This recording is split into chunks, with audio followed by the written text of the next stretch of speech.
And as I begin the second part of my khutbah, my dear brothers and sisters, I want to share with you another beautiful story.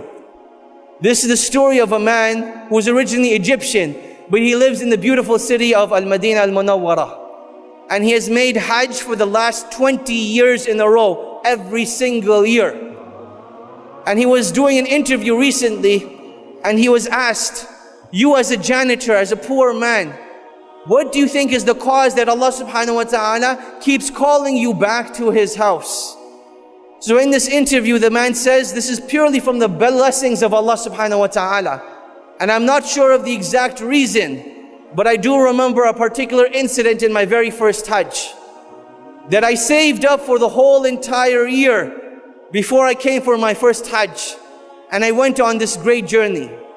And as I'm on a bus on my way to Mecca, I see this old woman who is old in age, big in size, struggling to walk with her cane. And you can see that she is in an immense amount of pain. So I thought to myself, what type of individual would I be if I, as a young man, sat on the bus and this old woman had to walk all the way to Mecca? So while we were stuck in traffic, I got off the bus and I went to this woman and I said, oh my dear mother, I ask you by Allah that please take my seat and I will walk in your place instead.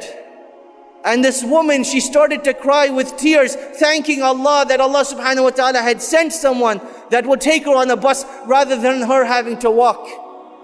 And as she was getting on the bus, she turns around to that man and she says, oh my dear son, I pray to Allah that Allah subhanahu wa ta'ala never prevents you from making Hajj again. And he says, Allah knows best, but I believe that was the cause that each and every single year, Allah subhanahu wa ta'ala sends someone knocking on my door that requests my help in going for Hajj. Or they request my company, or they say, I want to take you to Hajj for free. And each and every single year for the last 20 years, this is what has happened.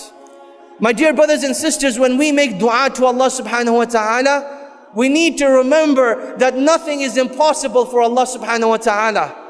Ibrahim alayhi salam, he was thrown into the fire and Allah subhanahu wa ta'ala told the fire to be cool and peaceful. Maryam, the mother of Isa, Allah subhanahu wa ta'ala granted her a miraculous birth, even though it was not humanly or physically possible. Isa alayhi salam was born speaking in his cradle. Yunus alayhi salam was devoured whole by a whale and taken to the bottom of the ocean. And when he called out to Allah, Allah subhanahu wa ta'ala was there to protect him and grant him that which he desires.